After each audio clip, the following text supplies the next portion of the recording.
Hey everybody, this is Alnash from the Direction You Empowerment Dynasty, and you're listening to the Unapologetic Women podcast, the show for female leaders who love to live their legacies unleashed, unlimited, and unafraid. If this is a community you would like to be a part of, visit directionu.co/unapologetic.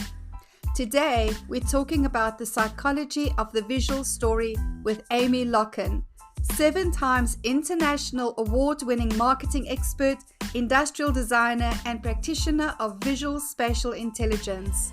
With over 27 years of experience in the design industry, Amy, founder and inventor of Mud Modular, knows how to create environments, also known as your selling stage, that allow you to show up with confidence, credibility, and power from your home office.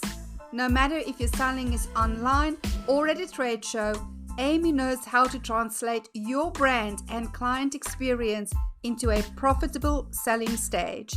With a background in industrial design and an innate ability to understand human psychology, Amy creates one-of-a-kind visual experiences that both her clients and their audiences love. Thanks so much for joining us. This is Amy Lokken.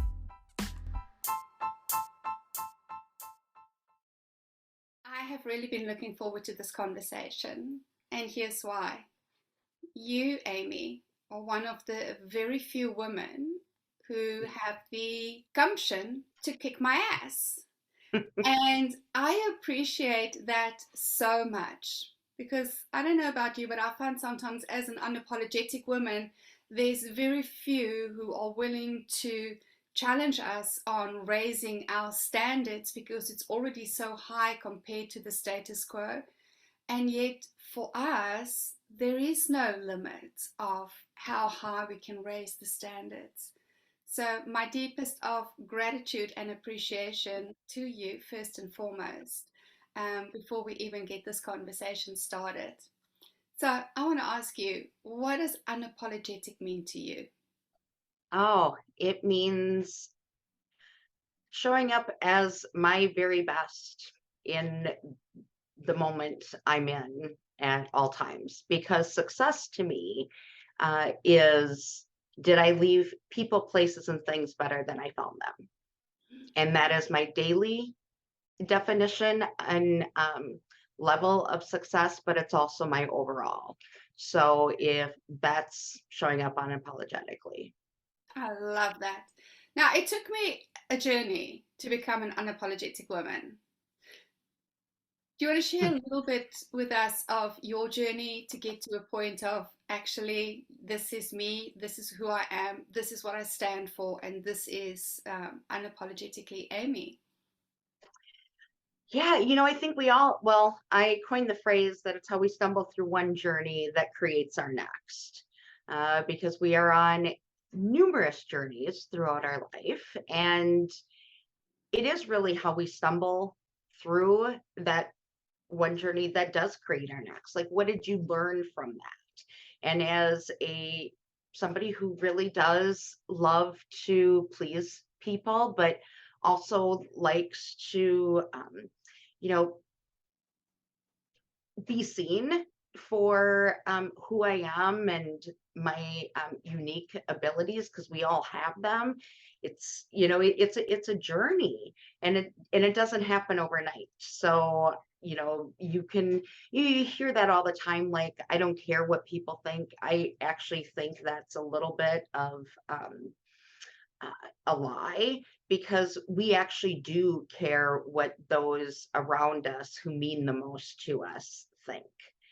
And so when people say that, I there's two different philosophies that I have for that. You either are kind of lying to yourself and trying to just fit into that status quo of what you hear everybody say, or you really have no self-respect for yourself, which you know isn't pleasant either way.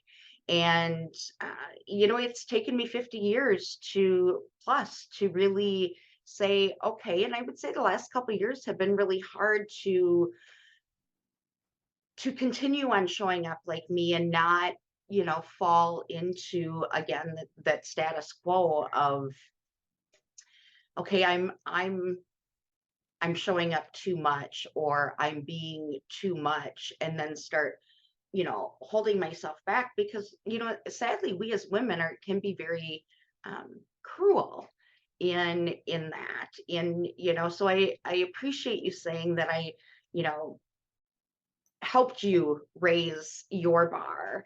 And I hope I did that just by standing in um, my heels that I'm wearing for you today. Um, that I don't normally do anymore, but they are always under my desk or where I can see them. But it is one of those that I hope I did that by showing up as myself on a regular basis. And you know what? It is not perfect because I definitely am not perfect. And I'm not trying to be perfect because I never will. None of us are. But I want to show up as the exception. I want to show up as the exception, as excellent as I can. I mean, that's the difference between good and great. And it is one of the books that is actually holding up my monitor. So I appear more like myself to you. So, Yes, beautiful. There's something that you just touched on that I want to go into a little bit more, and that is that I don't care. And I say a lot of the times, well, I don't care. I actually say I care so much that I mhm, don't care, because at the end of the day, wow, my online journey was brutal. It was baptism by fire, and I never expected people to be as cruel as what they can be online, complete strangers.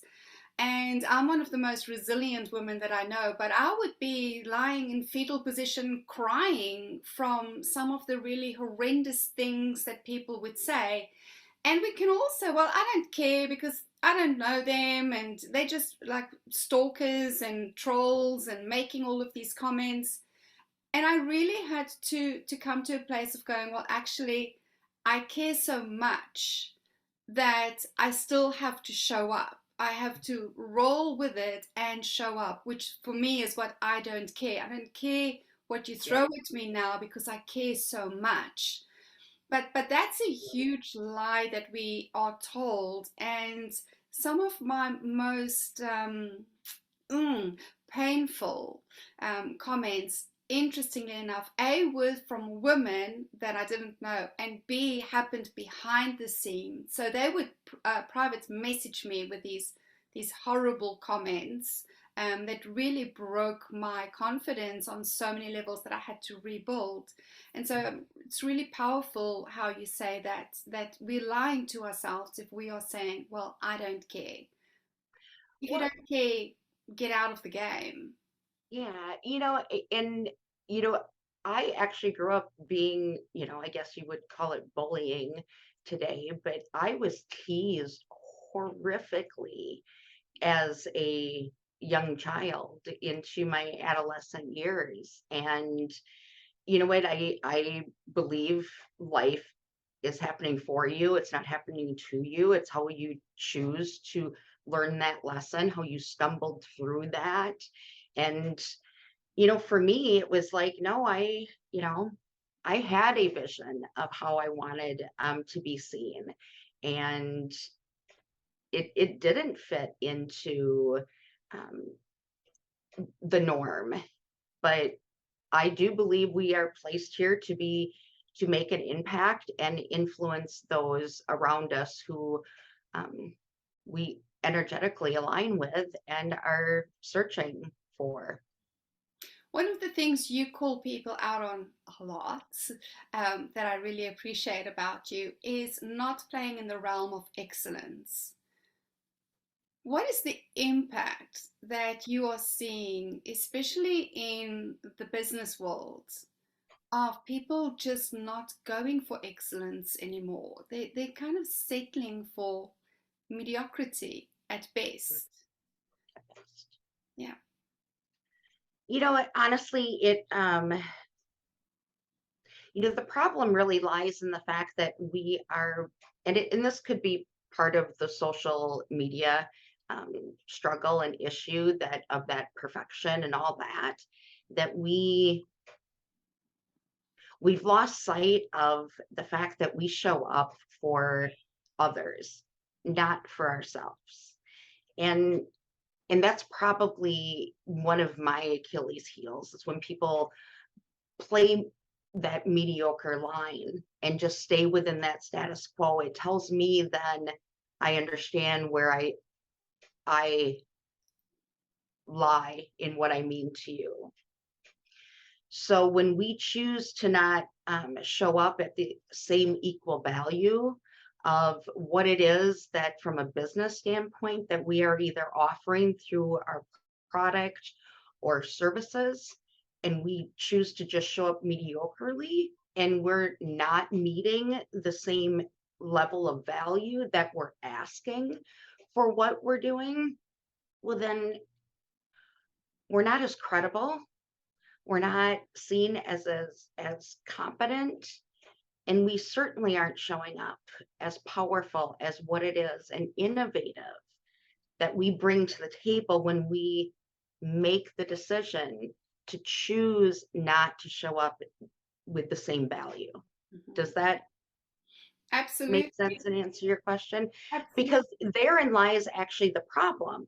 When we are, not putting in the effort of taking the time to make sure that they can see us and that we are properly framed and we're telling a visual story as if we were actually meeting physically. And we should be telling a story through our environment before we ever say a word, because that is the first impression. It doesn't matter if we're virtual or we're in person. That first impression is still there. And what happens is it sits in our subconscious. And you know as well as I do that our subconscious plays a big role in our conscious outcomes, in how we choose to move forward, especially in business. How has the whole COVID moving to Zoom environment impacted it even further? Because so many people seem to think that because we're now on Zoom, that the standards can just automatically be dropped, or they're just completely unaware of the fact that they're not showing up as they used to in a boardroom, and that there's a loss of presence in that. And I know that this is your area of expertise specifically. So do you want to talk a little bit into that for Yeah, I think it's more in the fact that they don't even really realize. Like, we weren't trained for this. We as humans actually don't like seeing ourselves on camera. Or, I mean, even actors and actresses, you'll often hear them say, I actually never watch my work. And it's hard for us. And going into I've been doing virtual since Skype, like way back. So this is somewhat normal to me. Now I've also been on camera a lot and in different things throughout my, career of 27 plus years. But it's it's a fact that we don't know. This didn't come with a, owner's manual or a workbook. So it's the fact of taking again ourselves outside of the equation and thinking about who we are interacting with on the other side of that lens. So when we start thinking about that, so it's no different than making sure from the standpoint of what our audience is viewing. Let's think back to 2019 when we were actually walking into each other's offices or physically meeting at a mutual location. Like, you wouldn't show up in your pajamas. You wouldn't show up half dressed. Think through that process. Understand that, you and I are both wearing glasses. And one of the biggest things in, you know, connecting with somebody in person or virtual is to be able to see each other's eyes. So we've become very, I'm very conscious of where exactly my lighting is so that there isn't a major reflection in my glasses. That, it's all those things. But when we choose to show, when were literally in a matter of like 24, 48 hours, we were shoved as humans into our safe zones, and we were asked to open up that safe zone to the world. Mhm. That's our home. That's where we would go to retreat and rejuvenate. So now you're asking me, talk about the ultimate vulnerability that happens. So I don't think people really understand, even realize that they're not showing up to their full potential, that they're not showing up in the equal value of what they are actually worth and what their business is worth to somebody else. So let's talk about one of my pet peeves on Zoom. And again, this is going to sound really critical, and it's better than what I am seeing in some people's spaces are so untidy, and it's a huge mess. And so now a lot of people are using the virtual screens behind them, which is my next level of pet peeve. So as somebody who is working in that space, what do these virtual screens actually say to the people who are watching? And have you actually found any that are so good that people don't pick up from any movement that it's not real? Okay, so you hit another, pet peeve of mine. Um, First and foremost, we know that you're hiding something. We know that that image behind you is not real because you are, losing an ear or a left shoulder or a hand or completely disappearing at times. And bottom line, you just look like a bad Photoshop job. I mean, I'll just be honest. Subconsciously, what's happening from a human psychology perspective is we're wondering what you're hiding. And you can argue that fact with me, but you are hiding something. So when you use those, you are hiding something. And when you're trying to build a deeper relationship, close the sale, do a presentation, and actually look credible and competent, when you're using that, your audience is slightly distracted and wondering what it is you're hiding. So they're not 100% listening to you. And that creates a major distrust in the end. Now you can get past that if you're really, really good at what you do, and your wording is right and all that, but there are so many easy ways of being able to counteract that. And the wall behind me is real, but it's flat as can be. It's because it's one of our wall skins. So we've done wall skins for people who have gotten an actual room behind them that's very similar, and it matches, it coordinates with their brand promise, their story, their overall visuals. What does it feel like from the essence of working with you? Like, what does that feel like?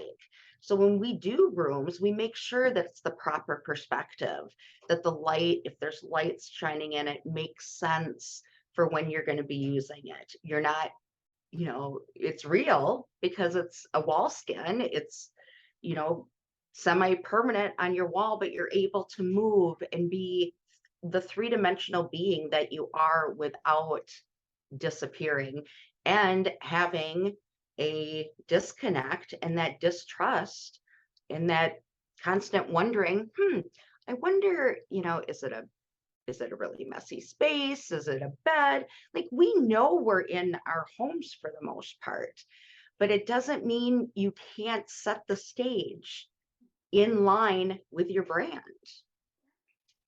So for the listeners who don't have the visual, what is a wall skin? So wall skin would be like a really great big sticker that you're able to put on your wall and remove it without damaging your wall. I love it. Why did you start producing those? Because I hated to see people show up um, looking like bad Photoshop jobs, and knowing from the human psychology standpoint of the fact that they were literally shooting themselves in the foot by, especially in a professional arena, of not showing up credible. I love that. As you look around, what do you believe is some of the biggest issues that are facing business owners at this time? Honestly, I think it's the not knowing, like not even realizing, not even being aware of it. We're trying to adapt and learn how to build those relationships over and through a lens. We're three-dimensional beings trying to build a deeper relationship with another three-dimensional being through a camera lens, completely on the other side of the world, possibly. But the interesting thing is you can actually build even deeper relationships today by doing a virtual than you ever could meeting in person, because you can do those little things of adding those special little tweaks or pieces into your background that give a little bit more of an insight to who you are as a person. Mhm. Is it always going to be appropriate if you play guitar and you have a guitar in your background? Not necessarily, but sometimes it might be. Maybe it's the second meeting. It really depends on what the interaction is that's happening. But we just need to think differently about things. And I think that's the problem. I don't think business owners or business people are thinking differently enough. We need to reimagine our spaces.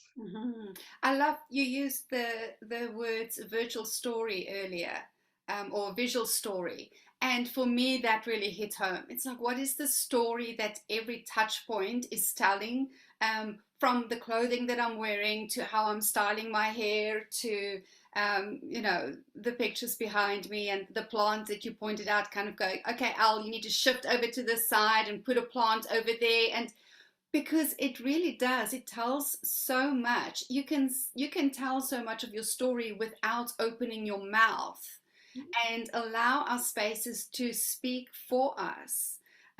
But it does take discipline, and it does take, what is it that I want to say, it takes a pride in self, and it takes a deep care in your audience, whether that audience is one person or many, to go, I care enough about you to, it's almost like our mothers and grandmothers used to have these tea parties, and they paid attention to every little detail, even to their aprons, because they were the hostesses of the century. And we have the opportunity to become hostesses in our businesses and creating an experience that will stay with people long after the call has ended. Absolutely. And the thing I think it was like back in like the 1800s, people actually changed their clothes for almost every action of like almost every hour of the day. Like I grew up in a tiny dairy farm in the middle of Wisconsin. So, you never wore barn clothes past the front porch of that house. Why? It's no different today. Like our brain associates that. It's like when we would get home from school, you changed out of your school clothes. It's no different than really today when we would come home from work, we would change. Trust me, I want the heels off. I want the, what XYZ. And it was because my mind is no longer in that aspect of my life. I'm now in a different work environment, so to speak. My my work now has shifted from my profession to my home life type of thing. So we can do that in our homes by dressing as if we're leaving to go to that board meeting, XYZ. So it's a mind thing. Like, we can't outsmart our minds. And we need to, whether you want to wear the 3-inch heels or not, or the, 3-piece suit, I'm not asking you to, do that, but you have to accommodate, you have to find some middle ground. And yes, it does take time, it does take discipline, but anything worth anything, it doesn't even matter if you find value in it. Any Doing anything, whether you're, you can be healthy or you can be unhealthy. Both take a considerable amount of time. What I mean by that is, you can either be healthy and get up and go to the gym and, cook meals, healthy ones inside your home, things like that. Or, and yes, that takes time. Meal prep, trust me, I know all about the fact that that takes sometimes way more time than I like to give it. Okay. But I would rather do that than do the unhealthy thing, which is going to take just as much time, if not more, to sit in a doctor's office, spend time in a hospital, wait in line at a pharmacy for medication. I mean, the choice is ours. And I'm not saying that those things never happen and I've never experienced those. I'm saying that it all takes time and it takes effort. Because you know what? It still takes effort to have to go to the doctor, And when just did like it that does become a bad thing, though? So this is my question to society. When did putting in effort become a bad thing? I put in effort not because I think I have to. I put in effort because I care. I put in effort because it's fun. I put in effort because that's my standard for myself. When did effort, like discipline, become curse words instead of understanding those are the kinds of pillars that support our greatness? They are for us, not to make our lives hard, but Mhm. actually to exhibit us as the best that we can be, which then brings us full circle to how this conversation started, in choosing to show up as my best version self every single day, and not saying, oh, but it's hard, or I don't have the time. I put in the effort because I appreciate and value myself and you. Absolutely.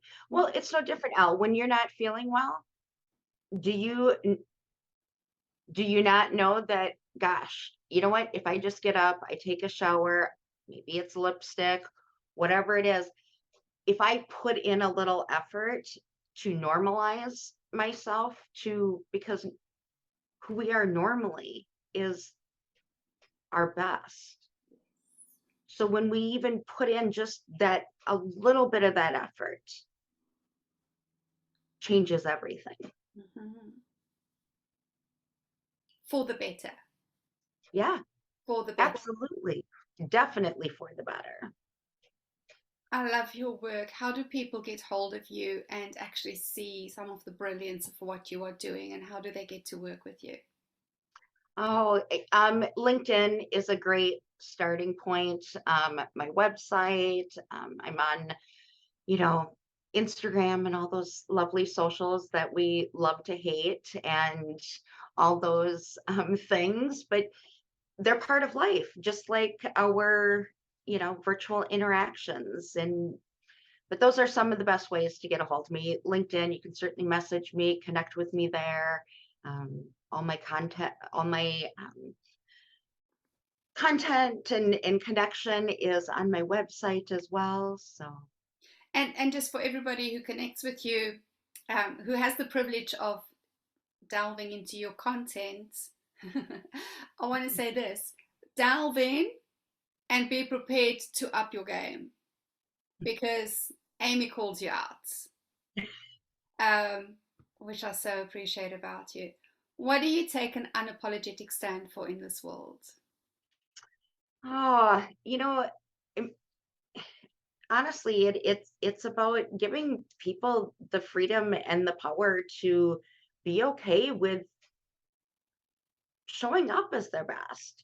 Like, society keeps on telling us that mediocre is okay, and it never really has been. And that's where we hit that slippery slope of just not caring about ourselves, which then in turn we don't care about each other.